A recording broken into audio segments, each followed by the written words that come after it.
Kicked out as a teen over my brother's lies, years later my parents want a piece of my success after abandoning me. Thrown out as a teenager because of my brother's lies. Years later, my parents hear about my success and suddenly want my money, even though they abandoned me. My name is Jessica, and I am 28 years old. I have a twin brother named Daniel, and while we were born just minutes apart, we may as well have been from different planets as far as our parents were concerned. For some reason, they always believed Daniel was meant for greatness while I was just the family screw-up. It did not matter that I was athletic, and social I was never going to be the golden child in their eyes. From the time we were little, my parents treated Daniel like he was royalty, while I was barely acknowledged. On our birthdays, he had these big, expensive parties with all his friends, while I was lucky if I even got a cake. He could invite people over for sleepovers whenever he wanted, but I was never allowed to have friends over. Honestly, I hated my childhood. The only person who ever made me feel loved was my grandmother, Margaret. Whenever she visited, she would bring me my favorite chocolate bars and slip a few dollars into my pocket, whispering that it was just for me. As we got older, the favoritism turned into something uglier. My parents started openly making fun of my grades and rolling their eyes at my interests. I was good at sports, but they made me quit every extracurricular activity I enjoyed because they wanted me to focus on academics, just like Daniel. No matter how hard I tried, I could never meet their impossible expectations. By the time I was in high school, I had gotten used to their unfair punishments, but one particular incident stood out. I was grounded again, but this time, my crime was having Snapchat on my phone. Like every other teenager, I just wanted to stay connected with my friends, but my parents saw it as some unforgivable betrayal. They completely lost their minds, throwing my stuff all over my room, yelling at me like I had committed a felony. Then, as if that was not enough, they took my bedroom door off the hinges and told me I would have no privacy for as long as I lived under their roof. If that was not bad enough, Daniel made everything worse. Instead of sticking up for me or even just staying out of it, he took every opportunity to make my life even more miserable. My parents' favoritism gave him free rein to do whatever he wanted, and he used it to his advantage. He would steal things and blame me, knowing full well our parents would take his side without question. If I so much as breathed wrong, he would exaggerate it to make me look bad, even went as far as making fun of my appearance in front of my classmates. The crazy part? I actually had a lot of friends. People liked me because I was outgoing and easy to talk to. Daniel, on the other hand, struggled socially. He resented the fact that I could walk into a room and strike up a conversation while he felt awkward and invisible. His jealousy kept building until one day it finally exploded. On our 14th birthday, nobody showed up to celebrate with him. I do not know why his friends bailed on him, but for me, it was one of the best birthdays I had ever had. My friends took me out for ice cream, and we had an amazing time. That was the moment Daniel decided he was going to ruin my life. He started spreading the most vicious lies about me at school, telling people that I was some spoiled brat who physically abused him at home. And here is where it gets even worse. He actually went the extra mile to make it look real. He would punch himself in the face or slam his shoulder into a wall, then go to school with bruises and black eyes, telling people I had done it. At home, he played it smart. When our parents asked about the bruises, he would act like he was covering for me, saying it was just from playing football or roughhousing with his friends. But at school, he painted me as this violent monster who tormented him every day. And people believed him. At first, I noticed little things friends who used to chat with me in the hallways suddenly avoided eye contact. I stopped getting invited to hangouts. It felt like, overnight, I had turned into some kind of outcast. One day, I finally worked up the courage to ask my former best friend why she had been avoiding me. The look on her face told me everything before she even opened her mouth. She said Daniel had told everyone that I had been abusing him for years. She believed him. They all did. Hearing that was like having the ground ripped out from under me. My own brother, someone I had grown up with, shared a home with, was spreading these awful lies about me. I felt sick. The next day, I confronted him after school. I begged him to stop lying, to take back the rumors. He just smirked at me, shrugged, and said I deserved to be alone. His words chilled me to my core. I wanted to tell my parents, but I already knew how that would go. They had spent my whole life believing the worst about me, and Daniel had them wrapped around his finger. They would side with him no matter what. I had never felt so alone in my life. The rumors spread like wildfire. First, it was just whispers in the hallways, but soon even the teachers started giving me weird looks. It was like I had stepped into some alternate reality where my own life had been rewritten, and no matter how much I wanted to scream the truth, nobody would listen. The lies my brother Jake had fed everyone had taken on a life of their own. Then came the moment I had been dreading. The principal, Mr. Reynolds, called both me and Jake into his office. My parents, Linda and Robert, were already there when I walked in. My stomach dropped. This was it. My chance to finally clear my name, or so I thought. Mr. Reynolds leaned forward, clasping his hands together, and got straight to the point. There have been some serious accusations made, and I need to get to the bottom of this. I sat there, barely breathing, praying Jake would finally admit to what he had done. But instead, he doubled down. He looked Mr. Reynolds straight in the eye and said, "Yes, it is true. She hits me when nobody is around. I have been scared of her for years." My heart nearly stopped. I turned to Jake, searching his face for even the slightest hint of remorse, but all I saw was cold indifference. My mother let out a dramatic sob and clung to Jake like he was a soldier returning from war. My father put a reassuring hand on his shoulder, looking at me like I was the devil himself. "It was very brave of you to finally speak up, son," he said. I wanted to scream. Instead, I tried to plead my case. I looked directly at Mr. Reynolds and said, "It is not true. Jake has been making this up to get attention. He even..." Mr. Reynolds held up a hand to silence me. "Jessica, we have a zero-tolerance policy for bullying at this school." I could feel the walls closing in around me. "I am not bullying anyone," I said, my voice cracking. "I am telling the truth." He shook his head. "You will be suspended for 10 days. Let this be a lesson that behavior like this will not be tolerated." Tears blurred my vision as I turned to my parents. "You cannot actually believe this." My mother's only response was to pull Jake closer, as if protecting him from me. My father, his jaw clenched in anger, grabbed my arm and yanked me out of the chair. "We are done here," he said. The walk out of that office felt like walking to my own execution. Once we got home, things went from bad to worse. My father stormed upstairs, yanked open my closet, and started throwing my clothes into a suitcase. "Dad, what are you doing?" I asked, panic rising in my chest. "You are not living in this house anymore," he snapped. I froze. "You cannot be serious." My mother stood in the doorway, arms crossed, her face blank. "I cannot have you under the same roof as Jake," my father said. "You are a danger to him." I fell to my knees, begging, "Dad, please do not do this. I have nowhere to go." He did not even look at me. He zipped up the suitcase, dragged it downstairs, and tossed it into the foyer. I turned to Jake. "Tell him the truth," I begged. He just smirked. That was when I knew it was over. My father pointed to the door. "Your grandmother is coming to pick you up. You are her problem now." It felt like my entire world had collapsed in an instant. When my grandmother, Margaret, arrived, she took one look at me, the tears streaming down my face. At my parents standing there cold and unmoved, and her face turned to stone. She stepped inside, standing barely 5 feet tall, yet somehow towering over my father. "What the hell is wrong with you?" she snapped. My father stiffened. "Mom, this is none of your business." Margaret crossed her arms.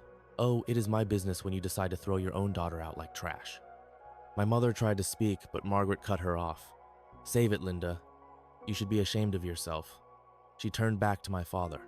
"If you so much as call her, text her, or try to interfere in her life again, I will make damn sure the police hear about this." That shut them up real fast. Margaret took me by the hand, led me to her car, and drove me away from the only home I had ever known. That night, I lay in her guest room, staring at the ceiling, feeling like I had been ripped out of my own life. Margaret sat beside me, brushing my hair back gently. "You did not deserve this," she said softly. I broke down in sobs. Over the next few days, she did everything she could to lift my spirits, but I was hollow inside. I had lost everything. When the 10 days were up, the idea of going back to school made my stomach churn. But I had no choice. The moment I stepped through those doors, I knew nothing had changed. People whispered. They stared. Nobody met my eyes. Jake, on the other hand, strutted through the halls like a hero. He had surrounded himself with people who saw him as the poor, abused brother who had bravely spoken out against his violent twin sister. I tried to explain the truth, but it was pointless. The damage had been done. I became invisible. I ate lunch alone, walked through the halls with my head down, and went straight home after school. Nobody spoke to me unless it was absolutely necessary. And my parents, they never called, never texted. It was like I had never existed. The only person who stuck by me was Margaret. She would always remind me, "One day you will leave this all behind and they will realize what they lost." I clung to that hope. I finished high school with good grades, knowing that college would be my escape. And when I finally left for college, It was the first time in my life that I felt free. No one watching my every move, no one controlling me, no one trying to make me into something I was not. I made friends, I built a new life, I started to heal, but the scars my family left behind, they never truly faded. During my college years, I stumbled upon something that would change my life. I realized I had a talent for writing. I had always loved telling stories, but I never thought I could make a living out of it. The world constantly told me that writing was a hobby, not a career. So I had pushed that dream aside. But when I needed extra cash, I figured I would give freelancing a shot. I signed up on different platforms, unsure if anything would come of it. To my surprise, I started getting small gigs, writing blog posts, product descriptions, social media captions, whatever paid the bills. Over time, my portfolio grew, and so did my confidence. By the time I graduated, I was making enough money from freelancing that I had a choice to take a traditional 9-to-5 or take a chance on myself. I chose myself. Instead of sitting in a cubicle, I became a full-time content writer, working with clients from all over the world. And the best part? It gave me the freedom to travel. I could work from anywhere: a cafe in New York, a beach in California, or a quiet cabin in the mountains. It was not an easy journey. There were months where I worried if I had made the right decision, but I kept pushing forward. Through all of this, the only person who truly supported me was my grandmother, Margaret. She was my rock. Even when I told her I wanted to take a different path, she never doubted me. When I finally moved out to pursue my career, she was sad to see me go, but she understood. Still, I made sure to visit her whenever I could. On weekends, we would sit on the porch, drinking coffee and talking about life. I would help her with things around the house, take her grocery shopping, or just keep her company while she worked in her garden. Those moments meant the world to me. Then, something big happened. I landed my first major project with a well-known brand. I cannot name them due to contracts, but it was a huge step for me. After completing the job, I asked my clients to leave reviews on my website, and they did glowing ones. Feeling proud, I took screenshots and posted them on Instagram, not thinking much of it. That post changed everything. Writers from all over reached out, congratulating me. Some shared my post, helping spread the word. More clients came knocking. Even my college principal saw it. A few days later, I got an unexpected email from him, asking if I would come back to my alma mater to speak to students about building a career in content writing. I almost declined because public speaking terrified me, but something inside me told me to do it. Standing on that stage, looking at the students staring back at me, I felt something click into place. I shared my journey, the struggles, the doubts, the moments I almost quit. And when I finished, the applause was deafening. Some clips of my talk ended up online, and before I knew it, they were going viral. Not long after that, I was invited to appear on a local news show to talk about the rise of freelancing and how writers could carve out careers online. I was nervous, but I did it. When the segment aired, I posted clips on my social media, proud of what I had accomplished. And that is when my past caught up with me. I had not heard from my parents in years. They never asked how I was, never checked in. They had cut me off the day they threw me out, but suddenly they were back. One day, after finishing up a project, I checked my phone and saw 6 missed calls from my mother. I stared at the screen in disbelief. It had been years since I had last spoken to her. A part of me thought maybe something had happened. Maybe it was an emergency. So hesitantly, I called back. The second she picked up, she sounded cheerful. "Jessica, sweetheart, congratulations, we saw you on television." I was taken aback. Thank you?" Then I heard my father's voice in the background. "How have you been, kiddo?" Kiddo? They had never called me that in my life. I answered their questions about my well-being, feeling uneasy. Something felt off, but I could not put my finger on it. Then, it happened. "So, we were just wondering," my mom said, her voice soft. "How much are you making these days?" There it was. I immediately shut it down. "That is none of your business." My dad let out a chuckle. "Come on now, we are family. No need to be shy about it." I clenched my jaw. I am doing fine. That was all it took. My mom let out a deep sigh. "Well, honey, your father and I have been struggling. You know, we are retired now. The house needs a lot of work, and we do not have the savings to cover it." My suspicion grew. "Okay, Mom, your success has given us hope. After watching your television interview today, we thought maybe you could help us out by paying for the renovations." Dad, after all, we are family. You should not hesitate to share some of your earnings with us. We could really use your help. Me. Are you kidding me? Why are you asking me for money when you have not spoken to me in years? I do not know what made you suddenly decide to reach out, and while I appreciate the congratulations, I am not giving you a dime. The second I said it, my mother immediately started calling me selfish, saying that I owed it to them as their daughter to help out. My father chimed in, acting as if he had some moral high ground, saying, "We raised you, we provided for you, and now it is your turn to look after us. This is the least you can do." I could feel my blood boiling. After everything they put me through, after all the years they spent ignoring me, now they thought they could just show up and treat me like a walking bank account. But instead of arguing, I came up with an idea, a lesson they would not forget. I took a deep breath and said, "Fine, I will help you on one condition." My dad, suddenly very interested, asked, "And what is that?" Without hesitation, I told them exactly what they would have to do. If they wanted my help, they had to publicly admit in front of our entire family and mutual friends that Jake had been the one who spread the rumors that ruined my life. I wanted them to tell everyone how they blindly believed him, how they treated me like garbage, and how they had thrown me out like I meant nothing. I wanted them to humiliate Jake the way they had humiliated me. I wanted accountability. The line went silent. Then my dad scoffed. "That is completely unnecessary." My mom, her voice suddenly strained, said, "Why do you need to make this public? We can just talk about it as a family." But I did not back down. "No," I told them, "this is non-negotiable. You want my help? Then you admit the truth. Otherwise, you get nothing from me." That was when my dad lost it. His voice rose as he tried to pull rank, reminding me that he was still my father and that it was my duty to support my family. My mother tried to guilt trip me, saying, "Do you know how many sacrifices we made raising you? After everything we did for you, this is how you repay us." I laughed. The audacity. I reminded them that they had kicked me out, that they had abandoned me, that it was Grandma Margaret who had raised men at them. They grew more and more agitated, but I held my ground. If they wanted anything from me, they were going to have to face the truth. Since that call, my parents have been blowing up my phone. I have ignored every single call.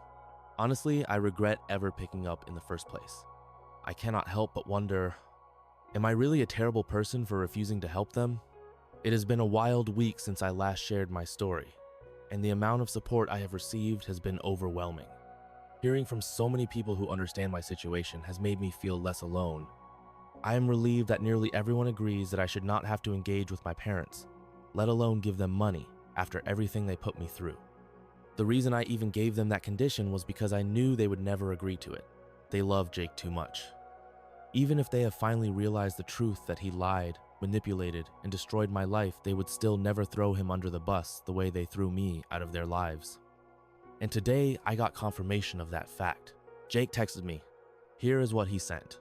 "Hey sis, it has been a long time since I saw you, and I can tell you that every day without you in my life has been great. I heard that mom and dad reached out to you, and you gave them some crazy ultimatum. They are never going to go through with it, you know that, right? They never loved you, and they will never do anything that could hurt me. I admit that I did lie about you 15 years ago, but it has been a long time. Stop being so selfish and just move on. You are unmarried and childless anyway, so why are you making such a big deal out of this? You should do the right thing and be a better daughter. Pay for the damn house renovations." The audacity. Reading his message felt like a knife to the gut. It was not just that he dismissed everything he did to mate, was how casually he admitted to ruining my life. And the way he tried to guilt trip me about being unmarried and childless, as if that somehow made my existence less valuable. It was like a slap in the face. He truly believed I owed them something, that my entire life should revolve around fixing the mess they made. It was at that moment that I decided enough was enough. I was not just going to ignore them anymore, I was going to expose them. I sat down and started writing an email. I sent it to my parents and to every single close relative.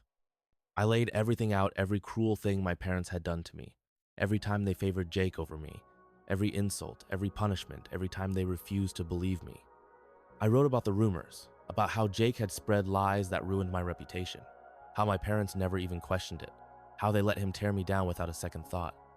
I told them how my parents had thrown me out like garbage, how if it had not been for my grandmother, I would have ended up homeless as a teenager.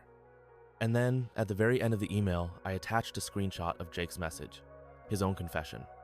I hit send, and now I am just waiting for the explosion. It has been a month since I sent that email. And as expected, my family erupted. My parents went into full panic mode. They were flooded with calls from furious relatives who had no idea what had really happened. People who had always assumed my parents were good, loving parents. People who were now seeing the truth for the first time. Some of them reached out to me, apologizing for not being there for me when I needed them. Others simply told me they were disgusted. Jake and my parents sent me vicious messages, threats, insults, desperate attempts to regain control. So I did what I should have done a long time ago. I got a lawyer involved. My attorney sent them a cease and desist letter, warning that if they continued harassing me, I would take legal action. That shut them up real fast. For the first time in my life, I feel free. Grandma Margaret told me she is proud of me, and really she is the only family I need.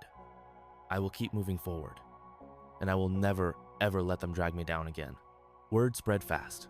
My parents were suddenly on the receiving end of something they had never expected: criticism. Relatives who had once believed they were model parents started reaching out, shocked by what they had learned. I had no idea, some of them said. I wish I had known back then. The apologies came in waves. Family members who had once dismissed me, who had stood by and said nothing, were now trying to make up for lost time. Some of them admitted they had suspected something was off, but never imagined it was this bad. Meanwhile, my parents and Jake were furious. After my email, the messages started coming in angry, bitter, even threatening. The more they realized they were losing control, the more unhinged their texts became. My brother, the golden child, was losing his reputation, and my parents were being forced to confront their own actions. I knew better than to engage. Instead, I did the smart thing: I got a lawyer involved. A cease and desist letter was sent out, making it crystal clear. If they continued harassing me, they would be facing serious legal consequences. And just like that, silence. I guess they finally understood that I was not the scared, powerless girl they had once thrown out. My grandmother Margaret reassured me that I had done the right thing. She stood by me just like she always had, telling me that some truths needed to come out no matter how ugly they were. She is the only family I need. It has been 2 months since I last shared anything, and I am happy to say that life is good. My content writing business is thriving. More speaking invitations keep rolling in seminars, podcasts, interviews. Somehow, I have become a respected figure in my field, and the feeling is surreal. Through it all, my bond with Margaret has only grown stronger. Recently, I took a week off just to spend time with her. She has taken up gardening, and she taught me about different flowers and herbs she has been growing. We shared long talks over coffee, reminiscing about the past, laughing over stories that had nothing to do with the family drama that once consumed me. Those are the moments I cherish the most. As for my parents, they have stayed away since receiving that legal notice. No more calls, no more messages, and I would like to keep it that way. On a personal level, I have started therapy. There are wounds that still need healing, scars that still ache when I think too hard about the past, but I am working through them. For the first time in my life, I feel free. This will probably be my last update, because finally, I am moving forward.